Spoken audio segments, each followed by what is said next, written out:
আজকে আমি তোমাদের সাথে দারুণ একটা রেসিপি শেয়ার করব। তো আজকে আমার রেসিপি হলো বাটার চিকেন, আর যেটা একদম রেস্টুরেন্টের স্বাদে বানিয়েছিলাম, আর এটা খেতে ভীষণ ভালো হয়েছিল।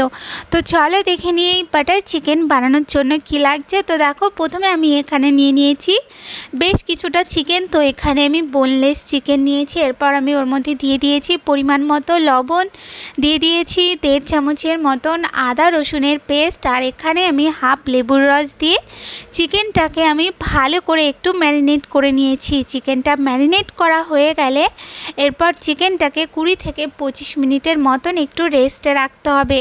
20-25 মিনিট পর এরপর আমি এইদিকে একটা বোলের মধ্যে নিয়ে নিয়েছি সর্ষের তেল। এরপর আমি ওর মধ্যে কাশ্মীরি লঙ্কার গুঁড়ো দিয়ে তেলটাকে ভালো করে একটু গুলে নেব। এরপর আমি ওর মধ্যে দিয়ে দেবো একটুখানি বিট নুন, দিয়ে দেবো একটুখানি গুঁড়ো গরম মশলা, আর এখানে আমি দিয়ে দিচ্ছি 2 চামচের মতন টক দই। এরপর ভালো করে দইটাকে একটু মিশিয়ে নিতে হবে। আর এই সময় আমি ওর মধ্যে দিয়ে দেবো 1 চামচের মতন কসুরি মেথি। তো এই যে দেখো, দইটা ভালো করে মেশানো হয়ে গেলে এরপর আমি চিকেনটার মধ্যে এই মশলাটাকে দিয়ে দেবো। মশলাটা দেওয়া হয়ে গেলে এরপর চিকেনটাকে ভালো করে একটুখানি মাখিয়ে নেব। এরপর আমি এই দিকে গ্যাসের মধ্যে একটা তাওয়া বসিয়ে দিয়েছি। এরপর ওর মধ্যে সামান্য একটু তেল দিয়ে এরপর আমি চিকেনগুলোকে দিয়ে দেব।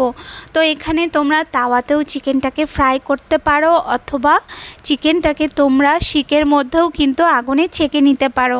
তো চিকেনটা দেওয়ার পর একদম না উল্টে পাল্টে প্রায় 10 মিনিটের মতন একটু ওয়েট করতে হবে। 10 মিনিট পর যখন একটা সাইড হয়ে যাবে চিকেনের, তখনই চিকেনটাকে উল্টে দিয়ে চিকেনের অপর সাইডটাকেও একটু রান্না করে নিতে হবে। তাহলে চিকেনের মধ্যে যে এরকম একটা পোড়া পোড়া ভাব আছে না, সেটা চলে আসবে।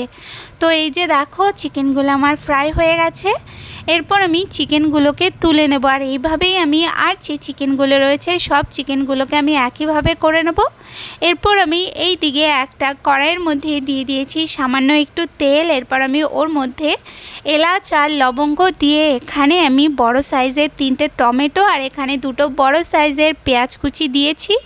তারপর আমি ওর মধ্যে দিয়ে দেবো 3টে লঙ্কা, আর দিয়ে দেবো 1 মুঠোর মতন একটু কাজু বাদাম।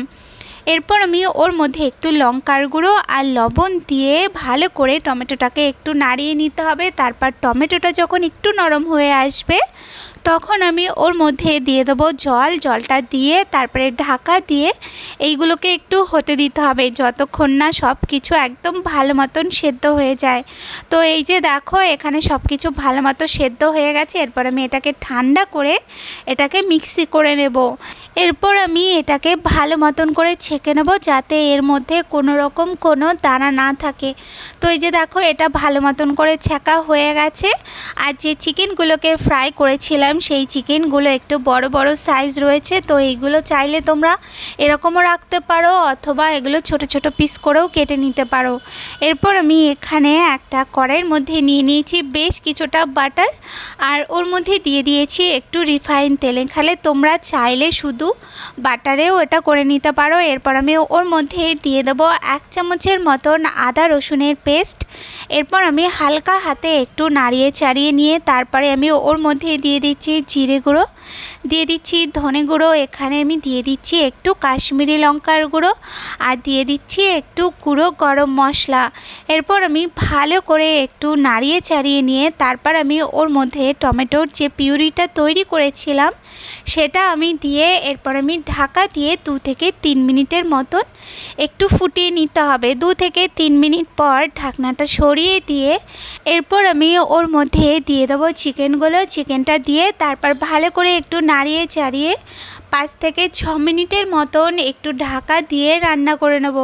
5-6 মিনিট রান্না করার পর তারপর সবার লাস্টে ওর মধ্যে আমি দিয়ে দিচ্ছি, এখানে আমি দিয়ে দিচ্ছি একটু এলাচ গুঁড়ো। তারপর আমি ওর মধ্যে 1 চামচের মতন দিয়ে দিচ্ছি একটু কসুরি মেথি, আর এখানে আমি 3-4 ফোঁটার মতন দিয়ে দিচ্ছি একটু কেওড়া জল। এরপর আমি ওর মধ্যে দিয়ে দেবো বেশ কিছুটা ক্রিমটা দিয়ে তারপর হালকা হাতে একটু নাড়িয়ে চাড়িয়ে নিয়ে তারপর সবার লাস্টে ওর মধ্যে দিয়ে দেবো হাফ চামচের মতন একটু চিনিটা দিয়ে একটু নাড়িয়ে নিলেই আমাদের তৈরি হয়ে যাবে একদম রেস্টুরেন্টের মতন বাটার চিকেন।